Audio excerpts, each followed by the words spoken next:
good morning or evening or afternoon whenever you're watching this recording. I just wanted to introduce myself. I'm Michelle Coulter and I was a presenter at the Equine Assisted Practice Conference on the Central Coast recently, and that was put on by the Nature-Based Therapy. Thank you so much to Sue and Nadine. What a great weekend of learning and just being around other like-minded people. So many great professionals doing their presentations and so many more that were just in attendance and as much important to that whole event as any of us presenters. So big thank you to them. Now I would like to look at the slides, and I acknowledged that we did gather on the Darkinjung Young Country, and that was for both Glenworth Valley and Summersby. And I would also like to take notice that we're on the Warramai land now where I am recording it. And I would just like to put out my respects for the elders past, present and evolving for wherever you're watching this from. So as a proud neurodivergent Gadigal woman, I'm raised on the land and I honour my guiding ancestors of the Gadigal people whose wisdom of authentic connection to land, community and all living beings guides my work today. This acknowledgement is my commitment to walking respectfully on country as we explore bringing our authentic selves to every interaction. My presentation was my story, it's my lens, and my journey of compassion and curiosity, being me and bringing my authentic self. So the overview of this presentation is the topics and themes. Bronfenbrenner's Bioecological model to see me. When I break it down, I would love it and invite you to do the 6 rings and break down what it means to you. Authenticity is a catalyst for connection, embracing our authentic selves while navigating values, biases, and boundaries. Self-awareness to enhance interactions towards stronger, inclusive communities. Embracing vulnerability for fostering resilience and change. How I navigate with change model. Practical applications and integration into daily life. So the foundations of the Bronfenbrenner Bioecological model, it's understanding our interconnectedness, the systems shaping our authenticity. So Bronfenbrenner's model illustrates how various interconnected systems from immediate family to the broader societal influences shape our experiences and our identity. By recognizing these layers, we have better understanding of how they contribute to who we are as our authentic self and in different environments. So compassionate curiosity for why we do what we do. For me, my center, there's a photo of me and my, well, it's only little Jack's tongue. Now, Jack was a beautiful horse. He's just recently passed, but he spent over half of my life with me. He was around 30 when he passed, and he was there for a lot of those chronosystem changes. So I moved out, and it was soon after that I found Jack as a foal, and I brought him home to my first property where I got married. He was at my first wedding. I have been divorced and married again, and I'm married with 2 children. So that has a big impact on my chronosystem of the different things that I've learnt at different times and evolved from child to mum, dad, and my brother all living in one house to my brother moving out. That had a massive impact on me. My father got ill. He survived with an illness for quite some years. That also had an impact on me. And when my father passed and my brother has passed away. So all of those different major events have an impact on how I view life and the way that I impact of grief. Lots of people go through life without losing important people till later in life. For me, I lost people younger in life. I also had lots of animals. Animals don't have as long a life expectancy as humans, so they can hit us really hard when we lose them.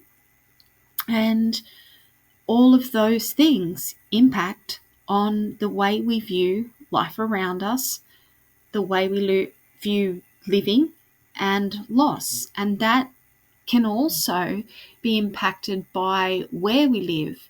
In Australia, our medical system is extremely great, and we have so many different medicines to actually make life expectancy longer. Other countries that may have war may not have the best hospital systems. That impacts on the different way people view survival. Better or worse, there is no defining, you cannot label what that is. People's lives are people's lives. My life is no better than someone else's life. My experiences are no better than someone else's. We are just curiously and compassionately going alongside someone else that is walking in their shoes the best they can. And that is what is important about doing the work we do, is that compassionate curiosity to look through this lens of going, why might someone think that way? And why do I think that way? If I'm being triggered by someone, why am I thinking this way? Is it a bias and a belief that was created through a system of non-acceptance or judgment or fear, whatever it is? Those layers are all there, and it goes one way and the other. Now on to the next slide. It's a bit slow. The science of authentic connection from my learnings, lived experience. Personal journey through challenges creates genuine empathy and relatability, allowing me to maintain authentic human connection while facilitating growth. Nature-connected practice, integrating of equine and nature-based wisdom, providing grounding, authentic therapeutic experiences that honour our human connection to the natural world. So I am certified with the CBEIP, which is the Certification Board of Equine Interactions Professionals for Mental Health. This certification maintains that I hold a set standard of skills and education. The great part about this, in Australia, we didn't really have a guiding body for equine and nature-based practices. This has been evolving, which is fantastic and definitely a need. So while this wasn't there, I have gone outside and sought out the CBEIP. Now they are recognised in Australia. NDIS used the certification as a tool to recognise my equine therapy practices for the equine assisted mental health is actually of a standard. So that's how I have integrated the nature connected practices as a skills foundation. I go back to nature for most activities that I do, because at the end of the day, we're humans, and humans are nature. We are a part of nature. And when we distance ourselves from that and think we're different, we then lose that connection. And that's what happens when we overanalyze humans, when we don't have that compassionate lens. So it's really important to really keep that nature-connected practice in all that we do. Evidence-based integration, incorporating academic foundations to ensure interactions are grounded in research while remaining flexible and person-centered. I have a Bachelor's of Counselling and Coaching, trained in Brené Brown's Dare to Lead Courage framework, introductions to polyvagal theory from the Polyvagal Equine Institute. somatic practices and clinical neuroscience applications for comprehensive trauma-informed care. Putting all of this together, a lot of it, I'd been journaling to develop my business for a very long time, and I'd known what my business framework was while I was going through university many, many years ago. So a lot of that stuff has really evolved very deep. So my policies, procedures, values, all of that intertwines on a real base level, because if we have different ethics and values to the company or our workplace, it is going to clash in alignment. So it's really important wherever we work that our values and practices align both professionally and privately for what we believe, our own belief system. So I'm not sure where I'm up to, so that's just a me thing because, very authentic. Neurodivergent perspective.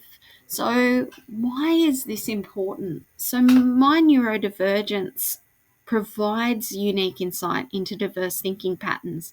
It enhances my ability to connect with and understand varied client experiences authentically. So why is this so important for me? My brain works differently. My brain works different to other people that are ADHD, other people with dyslexia, and other people with sensory processing.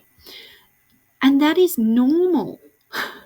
So even though it is neurodivergent, it is absolutely normal that none of our brains are exactly the same, because the Bronfenbrenner shows that all of the different impacts in our lives make us think differently, even if we have the same components in our brain, in our nervous system. Our biological makeup is very similar to each other. There may be slight differences, and those slight differences might be really big. And that's completely okay, because we embrace that as a human and allow that to guide us to be as authentic as we can with the human we are. We don't want to try and mask who we are and live with all these schemas and different personas to survive through life just to fit in. Fitting in is not connected. Connection comes from authenticity. So I may have a quieter way of being when I'm in a therapeutic space, because that may be what is needed in that time. I may be silly and playful in that same place, because that is what is going on in that need right then with that person that I'm interacting with. It's around being able to find an authentic connection that both really allows me to be me, but my participant to be them, to be respectful and understanding of who we are individually. So this is some of what I have, and the skills development over time, my life, all of that tied into one, breaking it down into a professional lens. And I would love you to think about what it is that has your authentic connection to science. Now, authenticity as a catalyst for connection, embracing our authentic self while navigating values, biases, and boundaries. Presence with horses develops genuine energy that naturally extends to human relationships and strengthens community connection. Working with horses through life transitions build resilience and teaches connection whilst navigating changing community roles. Horses challenge social pretenses, creating safe space to explore genuine identity beyond cultural expectations. The arena becomes practice ground for healthy boundaries and authentic communication that transfers to community advocacy, leadership, and individuality. Groundwork with horses teaches alignment between values, actions, developing skills to navigate diverse social settings. Horses demand present moment authenticity in partnership, building foundational skills for honest communication and deeper community engagement. But does it?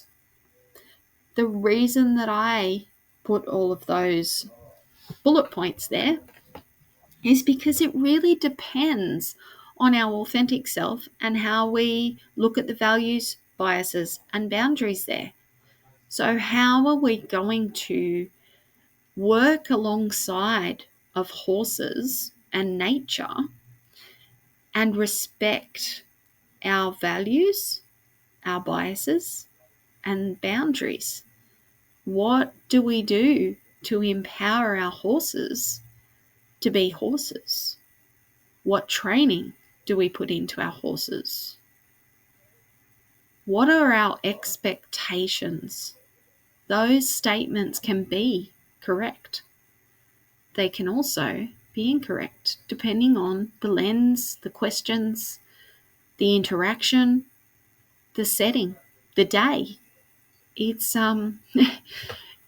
it's not black and white. It is so about being authentic and asking the question rather than making the statements, asking questions rather than having defined outcomes. Yes, we can have goals, but there's flexibilities in everyday life that looks at what that goal is. And just because we had one goal doesn't mean that that is the end goal that we end up with. We can still achieve our goals even if that goal gets changed. So not being stuck because of the bias or the belief for that was what our goal was to set out. So being able to be flexible. Now, just this picture, that is my daughter. I got consent to use it. And our little Connor. So Connor was bred on the farm, and he is an absolute character, really inquisitive, and the two of them had not set out to really interact at all. She went down to ride her other pony, and when I say ride, she climbs on, sits on the horse, and often draws, or she takes sketchbook and pencil wherever she goes, and she nature journals, just lays on the horse and interacts. It's absolutely beautiful because I am a very busy person, and to see that moment of just being reminds me to take a breath and be. So I just thought I'd share this moment of play with everyone.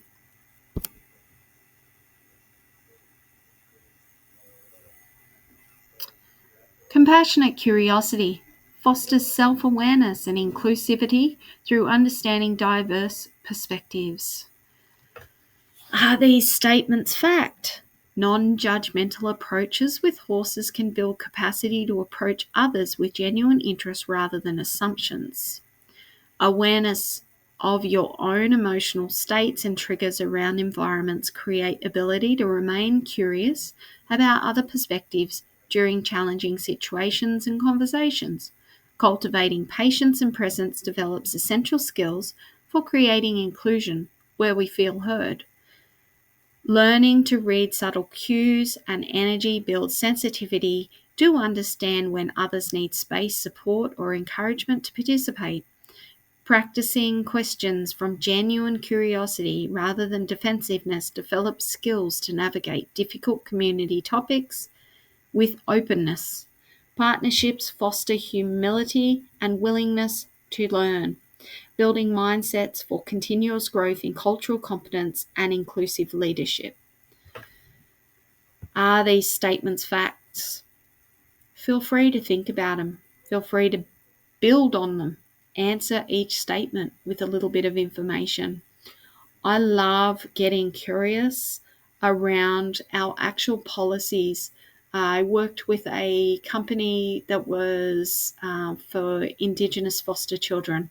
Now, I worked with the CEO and the leadership team to try and integrate self-care through the entire policy.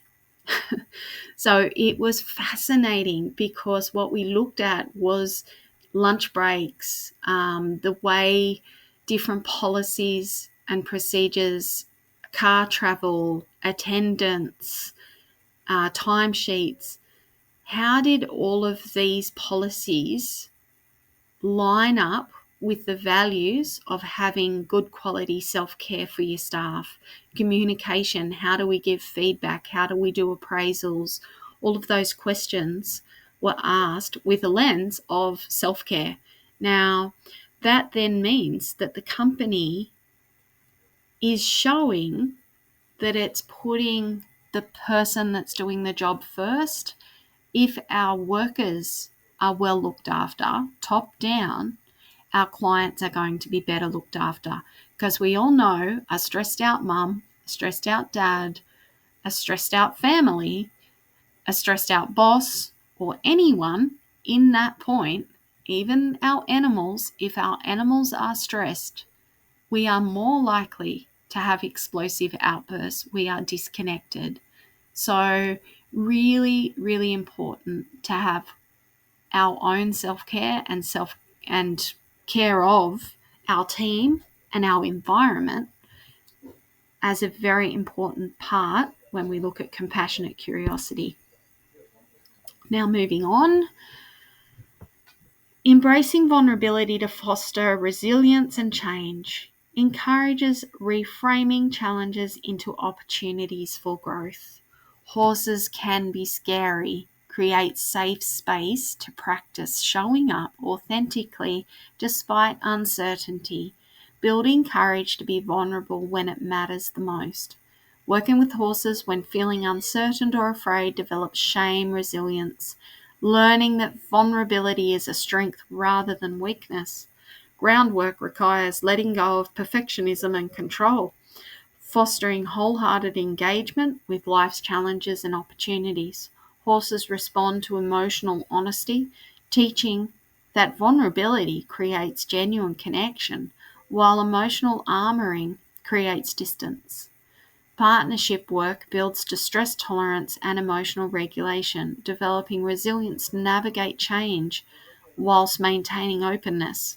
Learning to ask for help around the horses, developing skills to lean into support during difficult times rather than isolating through shame or fear. So I really love this topic. Vulnerability is a massive takeaway to all of the work that I do. This leans into the last slide where I was working with the corporate team for this foster caring agency. Being able to have their team be vulnerable for growth. If our team was hiding stuff or not able to communicate, then stuff got worse. It got out of hand. Our foster families didn't feel safe to communicate what they needed to. They may have felt judged, and that actually created more disconnection. So embracing the vulnerability as a strength and empowering people to have that moment, to have any moments where they can actually feel held and safe. And that comes from being authentic ourselves, providing that authenticity. So now I'm going to move on to the change therapeutic framework. Now, it's an approach that I developed to give me checklists. And now the way that I've got it set up for my company and coaching and various tools is I do have tools that break down each of these. It's an acronym. So Change stands for compassionate curiosity, honouring boundaries, adaptability and authenticity, navigating with nature, growth through reflection, and empowerment. So those topics actually give me an up and down ability to flow through the different processes and have a pillar, a foundation to be able to make sure that I'm approaching all aspects of the whole human and nature. Because for me, that is paramount, that we can't just work with one person. We can work with one person, but it's a bigger lens. It's that one person and how they interact with the whole of everything. So now the C is compassionate curiosity. Begin with curiosity about yourself, others, and nature. Embrace a mindset of open awareness, free of judgment, to foster connection and understanding. The H is honouring boundaries. Recognize and respect personal and external boundaries. Know when you need to let go, say no, or step back to maintain healthy dynamics and protect your well-being.